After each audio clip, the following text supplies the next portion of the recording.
We do see a very big number of school dropouts on a daily. That number, I will definitely give you the start, but let's look at $25 billion that is needed to fund basic education. And this is not, just look at it this way, it's basic education. And this excludes the lack of electricity, and it does not include additional schools in untapped rural areas. So if we're looking at $25 million, billion dollars, and we still have overcrowded schools, what exactly are the students learning in these classes anyways? So education, the way we look at it is in a couple of steps. Schooling, actually being in the four walls of a school. Learning outcomes, that has to do with the facility, the technology available, teacher welfare, what they can do to help learning outcomes, and then skills they acquire and what they can do after being an entrepreneur or get a professional job and be productive in the society. So you look at all of that and you think about where we are, just trying to get people in the classrooms. So you talk about the funds needed for basic education. You talk about a lot of that is just to keep people in school. People in school, but not to give them the exact kind of education that they need to push the continent forward. Exactly. When you now start thinking about, and we're just talking about basic stuff. When we talk about innovation in Africa, for example, we're still trying to do the basic stuff, right? Just to get things to work, to put things online.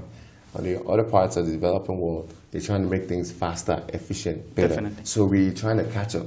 And so in education, in innovation, they go hand in hand. And the funds that's needed for that, not just to only keep people in the school, but how we then make sure that the learning outcome is, we're preparing students to be leaders and not followers. We're preparing students to be able to handle the complexities in a different marketplace in the workplace. And so that's where, even when we look at that 25 billion, you tend to think that we even need probably double or triple that, because we need something to drive learning outcomes. Definitely. Bola, allow me to push you to something here. Now, we do see 1 out of every 3 children in Africa still out of school.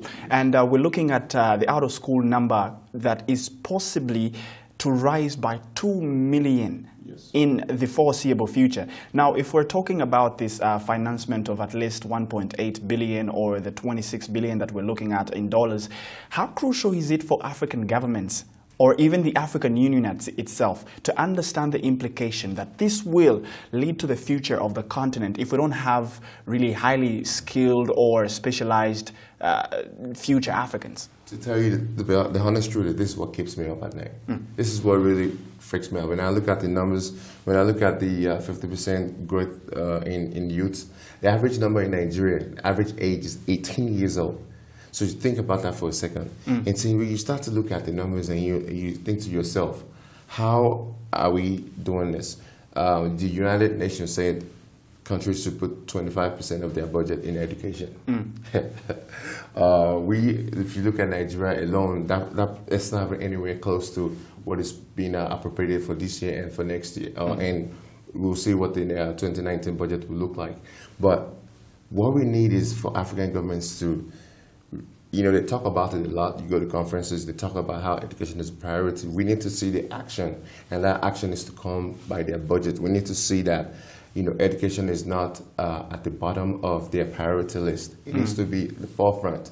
When you're talking about infrastructure, we also need to be thinking about education. Definitely. Yeah, I know infrastructure is great, but let's think about, we're building all this infrastructure. Where do we get the talents to help build it? Are we going to keep importing talents to come? Who's going to run those infrastructures? Exactly. Yeah. If you look at Nigeria, for example, one of the largest refineries are being built in Nigeria. Is being built in Nigeria.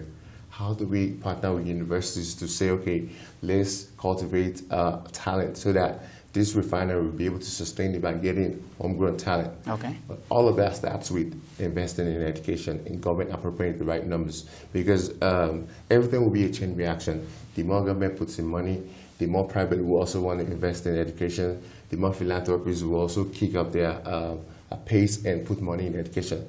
But government needs to be a leader. But one thing I also advocate is innovators. We're not just going to sit down and wait for government to act. What can we do? And that's what Scholarx is doing, building a platform to be able to help cultivate that, so that we can go to government and say, hey, this little platform, we have 20,000 students on our platform. we've helped XYZ amount of students access scholarships, True. right? So how can we work together? We are building a scholarship management system. If we create more funds for school, we'll help you manage it.